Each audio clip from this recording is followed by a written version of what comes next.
Hello and welcome again to another episode of Holy Conversations, the occasional video podcast of Marshall Wesley, the United Methodist Campus Ministry at Marshall University.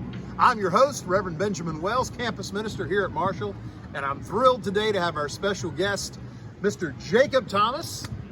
Yes, a Marshall alum and also an alum of our program here at Marshall, part of our campus ministry.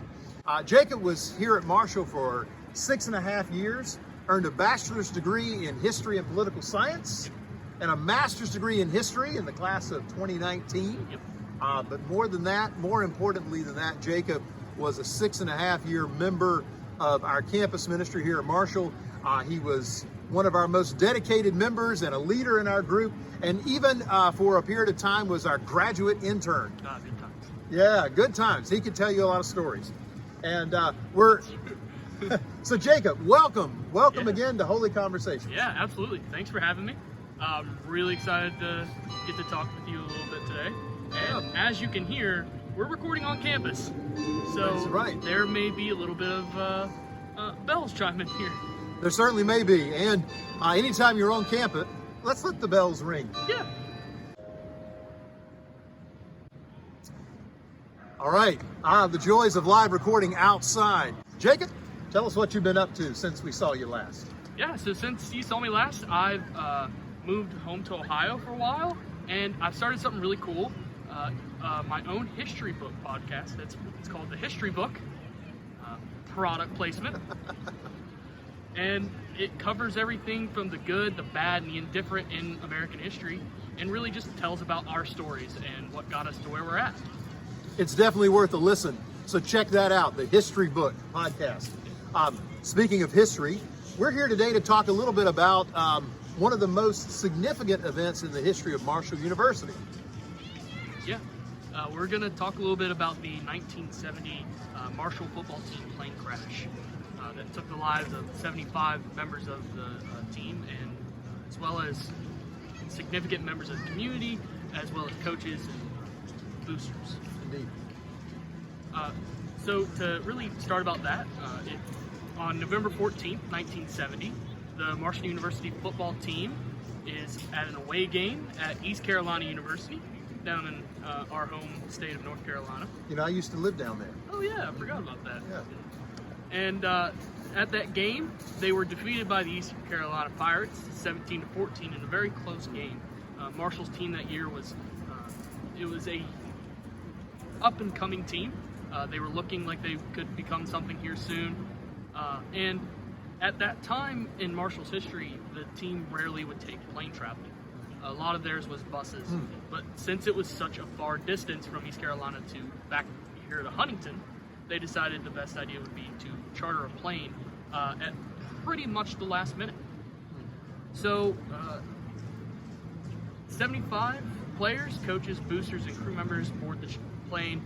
And one of the few coaches that doesn't board the train is Red Dawson, who many a year you see at the fountain ceremony, which we'll get to here in a little while. But at 7:23, the crew of the Southern Airways Flight 932 make contact with the ground control at the Tri-State Airport over in Canoga, West Virginia, just outside of Huntington here. I actually used to live there for a while, so it's a really cool town. There's a place over there called the Pumpkin House, another little bit of product placement. And called into the Tri-State Airport to let them know they were beginning their descent and their approach to the airport. Now, during this flight, there was a lot of rain and fog that had fallen over the airport, particularly making that landing far more difficult, but not really impossible. It's from everything I saw, it was a challenging landing, but it wasn't going to be impossible. 11 minutes later, the flight crew reports back again. They have passed the outer markers of the Tri-State Airport, and at that point, they should have leveled out their descent. And for unknown reasons, the crew continues to descend for another 300 feet. There's some speculation that the nearby oil refinery over across the river in Kentucky, that some of the lights coming off of that had really confused the pilots, especially with the rain and fog, and they thought that the landing strip was further out than it was. So weather really plays a big issue in this tragedy. Nevertheless, the pilots had misjudged, and the plane makes a rapid descent, crashing into the tops of trees, eventually heading nose first into the nearby hillside and erupting in flames. The National Transportation Safety Board would go on to report that the crash was unsurvivable. All 75 men and women on board the aircraft did pass away, and 6 of the victims were really never identified at the time. Yeah, it's a horrible thing, and it really drastically affects the university and the campus itself, and Huntington as a community. This entire, the tri-state community around here is really affected by it. And I normally don't really discuss this, sort of my own personal impacts on topics, but I'd like to share a little bit about it. And I think this subject really deserves a bit of that personal touch. As many of you know, as been said before, I was here in Huntington for almost 7 years, and lived in both Huntington and Canova, where this tragedy really has a deep impact. This area is very much my adopted home, and I love being able to come down and visit and getting to do cool stuff like this, to where we get to record episodes of podcast and holy conversations. And since the struggle, it really does hit very close to home for me, and I just hope that we can give it the respect that it really does deserve. So let's kind of transition and talk a little bit about that impact of the crash and the aftermath on Marshall University and the community. Sure. After the crash, Marshall University was largely left without a football team. In an effort spearheaded by Marshall's new football coach, Jack Langley, and Red Dawson, the team was able to reform with a lot of freshmen and ended up putting a team out for the 1971 college football season. And that team is popularly known as the Young Thundering Herd. So they end up putting out the Young Thundering Herd, and the team's really inexperience and age plays a factor in a lot of it. And they only really go on to win 2 games the entire year. The following year, the Memorial Fountain, which you might be able to see here in the background behind us, is dedicated in front of the Memorial Student Center, which I used to work at. And the plaque that is inside the fountain reads, "They shall live on in the hearts of their families and friends forever." And this memorial records their losses to the university and the community. Many films have been made about the crash. Subsequential.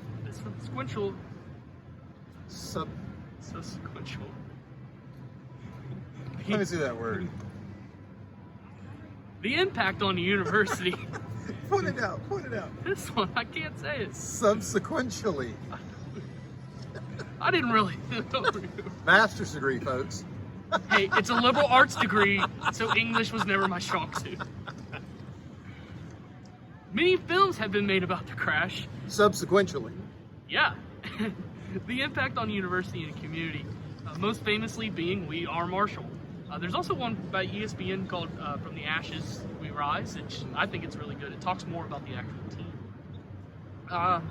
Really the best way to summarize the aftermath of the crash and the impact on the Marshall community is to say that they rose from the ashes and would become one of the most winningest college football teams of the 1990s, and the 5th best home winning record in all of college football, claiming 2 national championships, 13 conference titles, and 8 division titles, along with 2 NFL Hall of Famers, countless Pro Bowlers, and a legacy of winning after such great loss. That's what's up. I wanted a little bit of a mic drop there about Marshall here. Yeah, no kidding. Let's hear it. Well, I think I'm gonna turn things over here to you a little bit to kind of talk about a little bit like the memory and how that sort of forms here. It was interesting when I moved here 10 years ago. I had learned of the plane crash because I lived in Greenville at ECU, and people talk about it down there as well.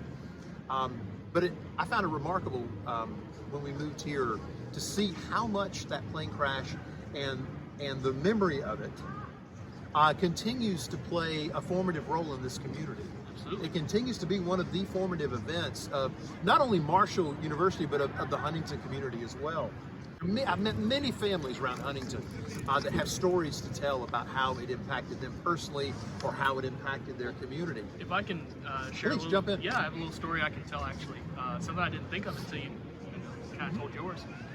So my parents like to come down for the fountain ceremony, which happens every year on November 14th, 1970. And if you can see it, come see it. I haven't missed it in 9 years. It happens every year in 1970? Happens every year on November 14th.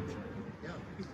And I've seen it 9 different times. I haven't missed it in the last 9 years. And I'm really sad that this will be the first year I have to miss it. But my parents would end up coming down a lot for the ceremony. And we like to go up to the cemetery and really pay our respects to where the victims of the plane crash are buried, where their remains are. And one of the times we went up there, we walked up there, and there's a family there that's clearly, they lost somebody in the plane crash. And one of the ladies comes over to me and she says, "Are you a Marshall student?" And I said, "Yeah." And she says, and she gives me a huge hug, and she says, "I just love seeing students come up here." Wow. And understanding what this means to us. Well, and you brought up an interesting point, which is they have a memorial service to remember the plane crash and the victims every year on November 14th, right behind us here at the fountain. There's several important traditions with that fountain that happen every year, such as laying out 75 white roses, one for each person who was lost in the plane crash. And the Canova Fire Department comes over and lays a wreath down with the head coach, Doc Holliday. Exactly. And they always have, and often the guest speaker is someone who had some sort of connection to the crash, or perhaps to the Young Thundering Herd, or to any of the many people that played an important role in helping this community heal. And I was curious when I first got here about how, when I moved here 10 years ago, 40 years later, we're still having a memorial service. And that seemed strange to me at first. And I believe there was some conversation at one point amongst some suggesting that maybe it's time to let the fountain ceremony go. If memory serves me correctly, which I hope it does since I'm a history master's, my freshman year coming here at Marshall, there was an article that was put out in the Herald Dispatch, the local newspaper here in Huntington, that kind of talked about, is it still appropriate for us to sort of memorialize it and remember it? That a lot of the people that are impacted by it and that lived through it are moving on or passing away and doing what people do. That's right. And there was that sort of argument of what's the meaning behind it if we don't have people here connected to it. Sure. But this is holy conversations after all, and so we're getting to that. One of the things you learn if you study Hebrew culture, Old Testament culture, is you learn that in the Hebrew mind that we see in Scripture, time was not exactly linear.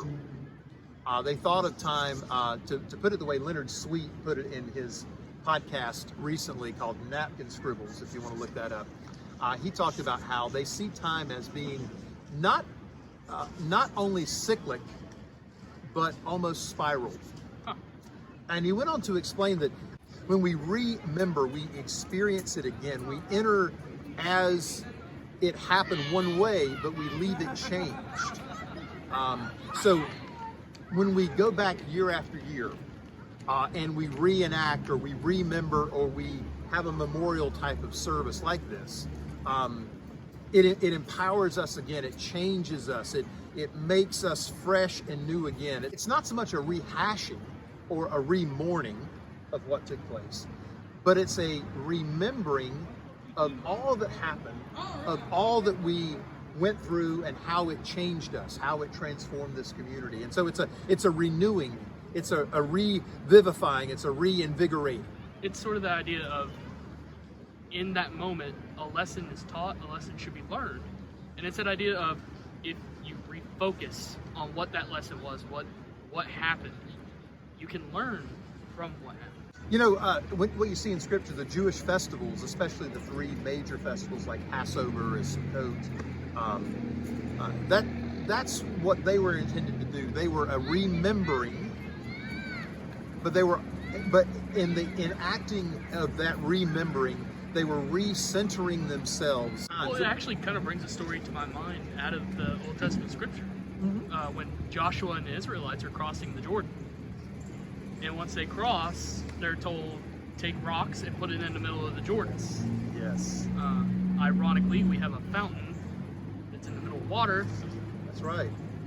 I'm not saying there's correlation there, but it's, But indeed, we've erected. That's a great example. They erect these rocks, and God tells them every time you pass those rocks, and your children ask what happened here, you tell them the story. And they did that. In fact, in many places in Scripture, you see that, and we need markers like that. And you're right. The memorial fountain does indeed do that very thing. And every time you pass by it, there's a marker there to say what happened and why this is here. If there wasn't historical markers, the person sitting in front of you would not be here. I would have no job. Well, it's important to ask those questions. In fact, if you've ever been to a Passover Seder, you know that there are 4 questions that are asked, usually asked by a child. But the first question is, why is this night different than other nights? And that's the beginning of the telling of the story. And it occurred to me that that's why we come back every year. Now this is the 50th anniversary. So this is why we're going to come back for the 50th time and say, why is this day different than other days? Because this event happened. These people were lost that were dear to us, and it changed us. It impacted us. But also, it's also a retelling of the story of how this university rose from that, and overcame, and it started a whole new story for this university and for this community. It's interesting to me because it's not.